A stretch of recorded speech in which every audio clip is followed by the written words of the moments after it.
Bonjour tout le monde, voici un tutoriel pour vous expliquer la différence entre le demi-ton chromatique, le demi-ton diatonique et les notes en harmonique.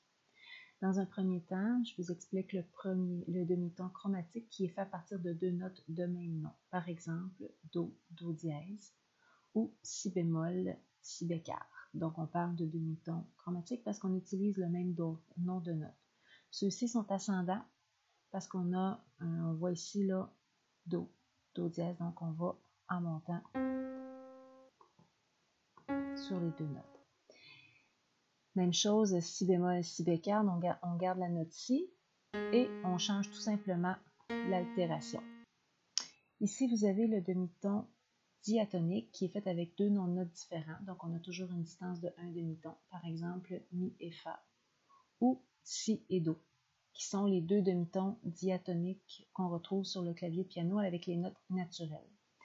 On a aussi un demi-ton diatonique avec Fa dièse et Sol, donc on voit les deux noms de notes différents et un travail d'altération. Donc quand on va se reporter sur le clavier, on se rend compte que Fa dièse et Sol fait un demi-ton diatonique. Un autre exemple, La et Si bémol. Donc si on regarde sur le clavier, La et Si bémol.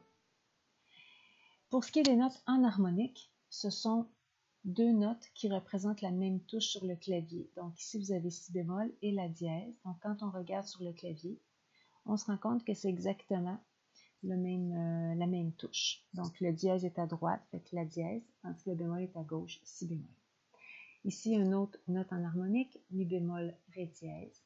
Donc on se rend compte ici qu'on a la même touche, mais représentée par deux noms de notes différents.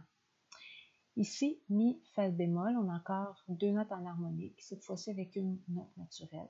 Donc, on a ici le Mi, et on peut dire aussi que c'est Fa bémol, parce qu'on sait que le bémol baisse la note d'un demi-ton. Donc, mon Fa est ici.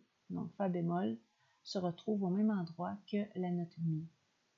On retrouve la même chose avec Do et Si dièse. Donc, vous avez le Do ici. Le Si est ici avec dièse, donc il serait un demi-ton plus haut. Fait que Si dièse est exactement au même endroit que Do sur le clavier de piano. Donc, voici, c'est ce qui était les explications pour ces trois éléments. À partir de maintenant, vous devriez être en mesure de faire les exercices. Merci, bonne journée.